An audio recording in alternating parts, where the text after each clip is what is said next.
जय श्री कृष्णा। प्रेम और भक्ति से भरे मेरे प्यारे परिवार, आप सभी का हमारे चैनल पर आत्मिक वंदन और स्नेहपूर्ण स्वागत है।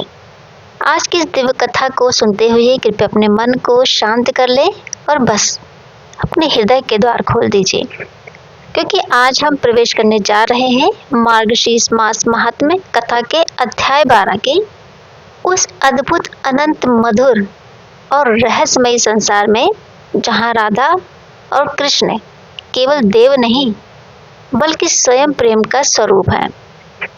गोलोक में एक दिव्य सभा सजी थी। चारों ओर प्रकाश की तरंगे लहरा रही थी।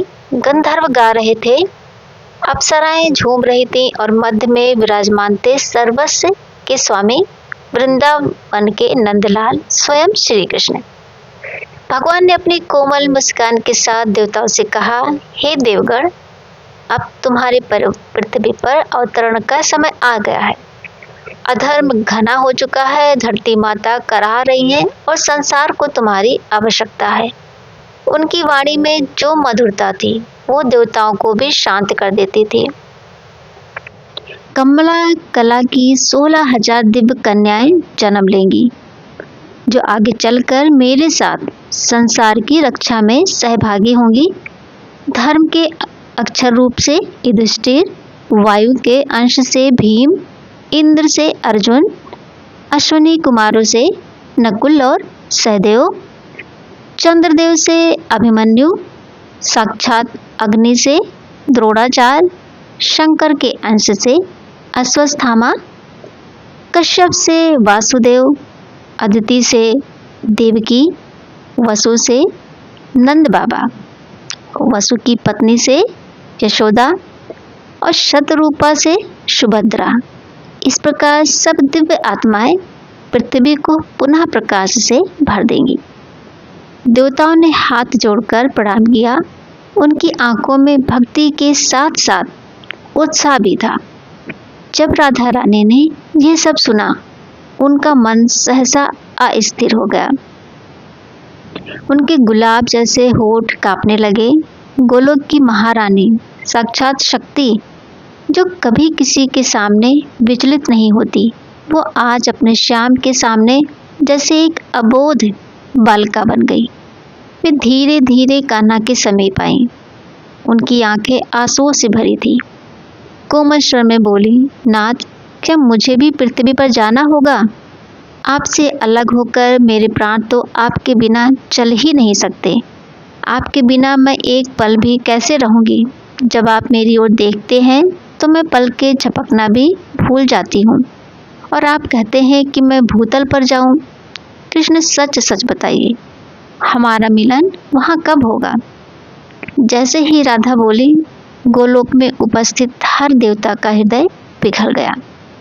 श्री कृष्ण ने राधा के हाथ अपने हाथों में लिए। उनकी आंखों में अपार करुणा भर आई। वे बोले, राधे, तुम्हें मुझसे अलग कौन कर सकता है? तुम और मैं दो शरीर नहीं, हम एक ही चेतना है। जैसे दूध में सफेदी रहती है, जल में शीतलता, सूर्य में प्रकाश, वैसे ही तुम्हारे भीतर मैं हूँ और मेरे भीतर तुम। उन्होंने आगे कहा, तुम मेरे बिना निर्जीव नहीं, मुझ में ही जीवित हो, और मैं तुम्हारे बिना अदृश्य नहीं, तुम्हारे प्रेम में प्रकट हूँ। राधे, पृथ्वी पर भी हमारा मिलन अवश्य होगा। राधा रानी की आंखों से आंसू टपक पड़े। वे कृष्ण के चरणों में बैठ गई। मधुसूदन, मुझ पर इतना कृपा करना कि मुझे जन्म जन्मांतर तक ये स्मरण रहे कि मेरा प्राण, मेरा प्रेम सब आप ही हैं। भले मैं किसी भी रूप में जन्म लूं, लेकिन आप कभी मेरे स्मरण को मिटने न देना। मुझे पल भर का भी ऐसा वियोग मत देना जो मेरी आत्मा को तोड़ दे।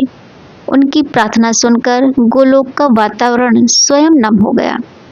कृष्ण ने राधा को उठाया, उनके आंसुओं को अपने हाथों से पोंछा और कहा, राधे, तुम्हारी स्मृति मेरे वचन से बंधी रहेगी। गोकुल में तुम मुझे प्रतिदिन देखोगी।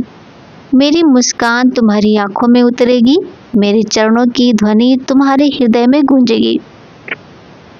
रास हो या नित्य विहार, तुमसे पल भर भी दूर नहीं रहूंगा। फिर कृष्ण ने वो रहस्य बताया जो बहुत कम लोग जानते हैं। जब मैं माया के अधीन पृथ्वी पर कर्म करूंगा तो मेरा नित्य स्वरूप सदा तुम्हारे साथ रहेगा।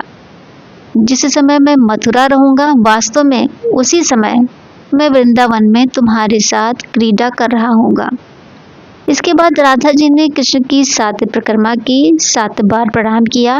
फिर कुछ कदम चली, फिर रुक गई, फिर पीछे मुड़ी, मानो हृदय बोल रहा हो, कृष्ण मुझे इतनी दूर मत भेजो। फिर भी वे बढ़ी अपनी सखियों के साथ, आंसुओं से भरी आंखों से कृष्ण को अंतिम बार निहारते हुए भूतल की ओर उतर गईं। और उसी क्षण महानाद हुआ और राधा रानी एक दिव्य शिशु के रूप में वृषभानु के घर प्रकट हुई। राधा के जाने के कुछ ही क्षण बाद कृष्ण भी निश्चय पूर्वक पृथ्वी के लिए रवाना हुए। मथुरा में देवकी के गर्भ से अवतरण किया। कंस ने 6 पुत्रों को मार दिया। शेष पुत्र की रक्षा योगमाया करने लगी और धीरे धीरे वह समय निकट आने लगा जब कृष्ण को गोकुल पहुंचना था, अपनी राधा के पास।